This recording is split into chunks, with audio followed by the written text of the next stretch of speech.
నీ శరీరంలో ప్రవహించే ప్రతి బ్లడ్ కూడా నీ తల్లిదండ్రులది గుర్తుపెట్టుకో. వాళ్ళ ఆశయం కోసం మనం ఏం చేయగలం?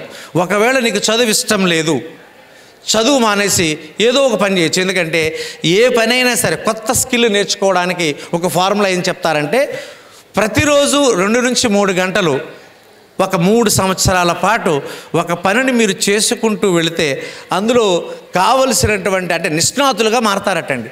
ఏవైనా చేయండి, ఏదైనా ఫోటోగ్రఫీ వాటెవర్ ఇట్ అంటే మీకు ఏదైనా సరే కేవలం ఉద్యోగమే చేయాలి. గుర్తుపెట్టుకోండి, ఉద్యోగం, ప్రభుత్వ ఉద్యోగం అనేది 20% మాత్రమే. రిమైనింగ్ థింగ్స్ అన్నీ ఇక్కడ జరుగుతున్నాయి. అందుకని మీరు ఏం చేద్దామనుకుంటున్నారో దాని మీద ఫోకస్ పెట్టండి. మీరు ఫలానా చేయాలని రూల్ లేదు, మీకు ఇష్టమైంది చేయండి, నిబద్ధతతో చేయండి, నిజాయితీగా చేయండి, లక్ష్యం పెట్టుకొని చేయండి, అబద్ధాలు ఆడడం మానేయండి. నాకు రెగ్యులర్గా మాకు వచ్చే కేసుల్లో 2 సీలు కనిపిస్తుంటాయండి పిల్లల్లో. ఒకటి అన్లిమిటెడ్ చాటింగ్, ఇంకొకటి అన్లిమిటెడ్ చీటింగ్. అన్నెసరీ పర్సన్తో చాటింగ్ చేస్తూ ఉంటాడు, వాడు ఎవడో తెలియదు. ఎందుకంటే అనవసరంగా ఇందాక సార్ చెప్పారు స్క్రీన్ టైం అనే పదం వాడారు కదా. ఇప్పుడు మనందరి టైము, మీది నాది మనందరిది తెలియకుండా మొబైల్ ఫోన్ మనల్ని హరిస్తుందా లేదా? ఎక్కువ టైం మనం స్పేర్ చేస్తున్నామా లేదా?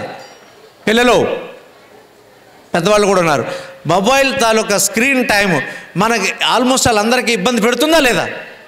అంటే మనం రియలైజ్ అవుతున్నాం రేపటి నుంచి ఫోన్ కాస్త తక్కువగా వాడదామని, కానీ తెలియకుండా మళ్ళీ మనం ఫోన్ మాయలో పడుతున్నాం. అంటే గమనించాల్సింది మీ స్క్రీన్ టైము మీకు ఏ మేరకు ఉపయోగపడుతుందో చూడండి. ఎందుకంటే ఇప్పుడు మీరు ఇంటర్నెట్లోకి వెళ్ళినప్పుడు, మీరు యూట్యూబ్లో చూస్తున్నప్పుడు ప్రీవియస్ రికార్డ్ అయినవి కూడా, ఎందుకంటే 26 ఏళ్ళ నుంచి ఇంపాక్ట్ జరుగుతూనే ఉంది కదా, పైబడి జరుగుతుంది కదా. చాలామంది మాట్లాడినటువంటి స్పీచెస్ ఉంటాయి కదా. అందులో ఇందాక ఆ అమ్మాయి చెప్పింది చాలా బాగుంది. ప్రతిరోజు నేను మీ వీడియోతో మొదలు పెడతాను, అది నాకు ఇన్స్పైరింగ్గా ఉంది అని చెప్పింది. Very good. ఇలాగా ఎండమూరి వీరేంద్రనాథ్ గారు కానీ, మనకి పట్టాభిరామ్ గారు కానీ, రామ్ జలదుర్గం సార్ కానీ, ఇట్లా మీరు కొంతమందిని తీసుకుంటే నిష్ణాతులైన వ్యక్తులు కొన్ని అద్భుతమైన అంశాలు మనకు వీడియోస్ రూపంలో ఇచ్చారు. రోజుకి ఒక వీడియో చూడటం, ఆ వీడియోలో ఉన్నటువంటి ఇంపార్టెంట్ థింగ్స్ని మనం నోట్ చేసుకోవడం, రిపీటెడ్గా మాట్లాడుతున్న కొన్ని విషయాల్ని కొద్దిగా స్ట్రాంగ్గా తీసుకోవడం. ఎందుకంటే కొన్ని అంశాలు ఎవరు చెప్పినా మారవండి, కొన్ని అంశాలు ఎవరు చెప్పినా మారవు, అవి 100% పర్ఫెక్ట్గానే ఉంటాయి. అందుకని ప్రతి వ్యక్తి పదే పదే ఒక విషయాన్ని చెప్తున్నారు అంటే 100 మంది 100 విషయాల్ని మళ్ళీ రిపీటెడ్గా చెప్తున్నారంటే అవి 100% మన జీవితానికి ఉపయోగపడే అంశాలు. వాటిని మనం తప్పనిసరిగా ఫాలో అవ్వడం జరగాలి. నేను మార్నింగ్ చూసినప్పుడు మన పిల్లలు వాళ్ళు మాట్లాడుకుంటున్నారు, మన కాలేజీ నుంచి పంపించారు, సాయంత్రం 5 o'clock దాకా ఏదో రకంగా గడిపేద్దాం, వాళ్ళు ఏదో వస్తారట మాట్లాడతారట అంటే ఉంటుంది. అంటే without learning no earning, either subject or money, whatever it may be. ప్రపంచంలో నీకు ఏది కావాలన్నా సరే 100% నేర్చుకోవడం ద్వారానే జరుగుతుంది. ఆ నేర్చుకోవడం ఎలా జరగాలంటే, ఆ జ్ఞానాన్ని ఎలా పెంచుకోవాలి అంటే శ్రద్ధావాన్ లభతే జ్ఞానం. ఏ వ్యక్తికైతే తన పట్ల తనకి శ్రద్ధ ఉంటుందో, తన భవిష్యత్తు పట్ల శ్రద్ధ ఉంటుందో వాడు మాత్రమే నేర్చుకోగలడు. నేర్చుకున్నవాడు మాత్రమే ఎదుటివాడికి నేర్పగలడు. నేర్పుతూ పోతే మనిషికి పొందే ఆనందం చాలా గొప్పది. సో దట్ మనం గుర్తుపెట్టుకోవాల్సింది ఏంటంటే, ఇలాంటి అంశాలు నేర్చుకుంటున్నప్పుడు మనం గతంలో వినే ఉంటాం. ఎందుకంటే ఒక లక్ష్యం పెట్టుకోవాలి, అదే ఒక గోల్ పెట్టుకోవాలి, నిరంతరం కష్టపడాలి, మార్నింగ్ 4:30 5 o'clock లేవాలి, కాస్త ఎర్లీగా పడుకోవాలి. ఇవి కామన్గా చెప్తున్న పాయింట్స్. అయితే మీరు గుర్తుపెట్టుకోవాల్సింది ఏంటంటే, ఇందులో నేను దేనికి ఫిట్ అవుతాను.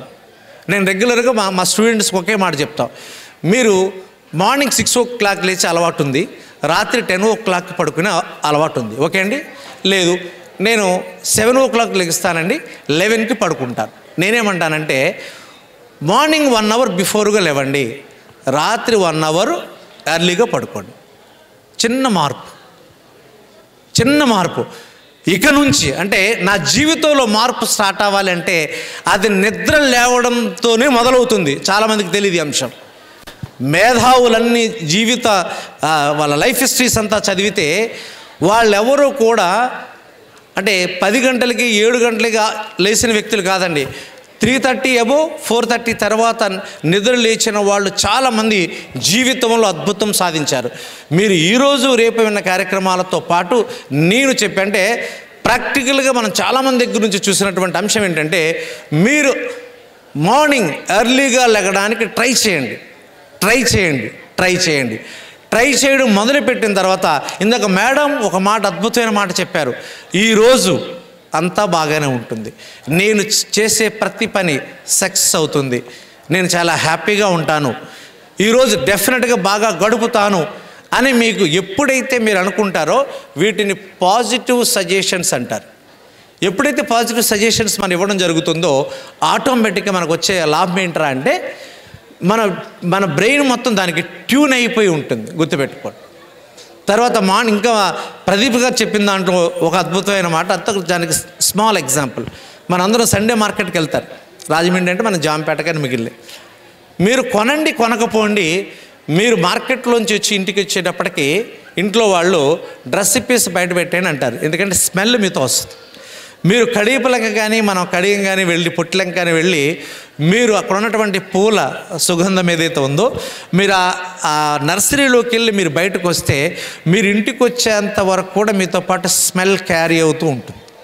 ఇది కాకుండా మీరు ఏదైనా ఒక పెర్ఫ్యూమ్ షాప్కి వెళ్ళి ఆ షాపులో ఒక 15 మినిట్స్ గడిపి మీరు బయటకు వస్తే మీతో పాటు పెర్ఫ్యూమ్ స్మెల్ కంటిన్యూతో.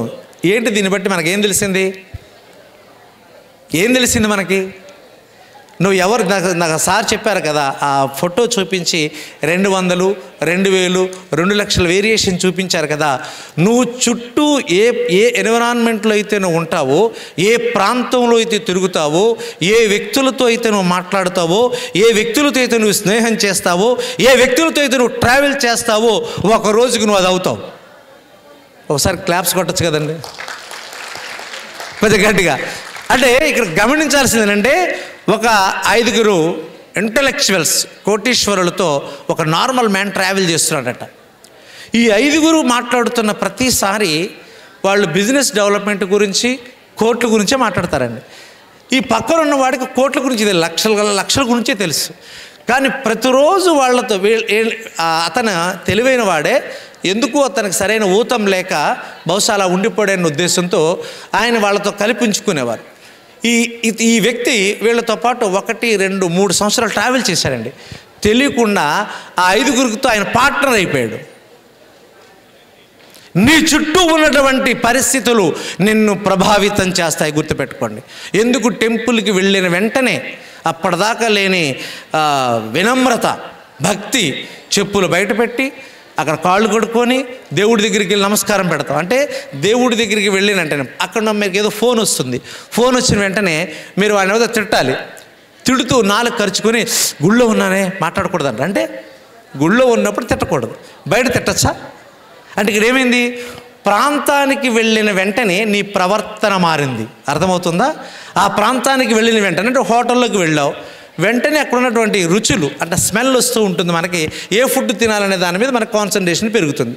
అంటే ఇక్కడ గమనించాల్సింది ఏంటంటే, మీరు ఏ ప్లేస్కి వెళితే ఆ ప్లేస్ మిమ్మల్ని ప్రభావితం చేస్తుంది. ఒక్కసారి అది నెంబర్ ఆఫ్ టైమ్స్ మీరు ఆ ప్లేస్కి వెళితే ఏమవుతుందండి, అది మీరు అవుతారు. ఏమవుతారు?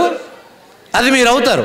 అందుకనే దయచేసి I request all of you, విద్యార్థులందరికీ, మీరు తరగతి గదిలో పాఠం చెప్తున్నప్పుడు ప్రతి లెక్చరర్ని అభిమానంగా, ప్రేమగా మీ మైండ్లో ఊహించుకోండి.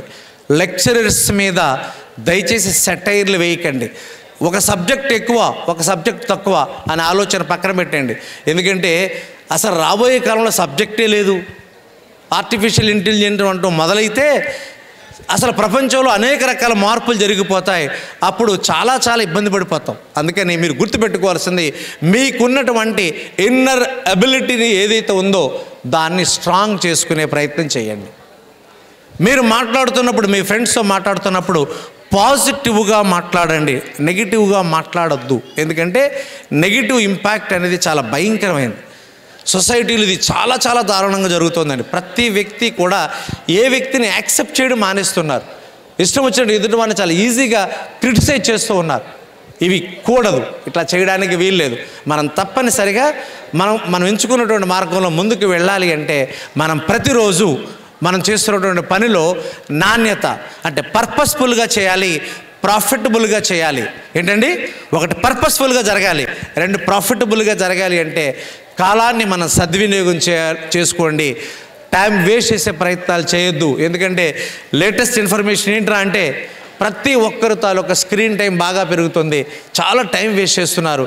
దయచేసి నేను రిక్వెస్ట్ చేస్తున్నాను, మీరు ఏదైనా ఒక మంచి పుస్తకం చదవడం కానీ ఓ చక్కటి వీడియో వినడం అనే ప్రయత్నం చేస్తే నాలెడ్జ్ని మనం ఇంక్రీజ్ చేసుకునే వాళ్ళు అవుతాం. Thank you very much sir. Gampa గారికి ఈ అవకాశం ఇచ్చినందుకు గంపా గారికి ధన్యవాదాలు తెలియజేస్తూ thank you very much. Thank you.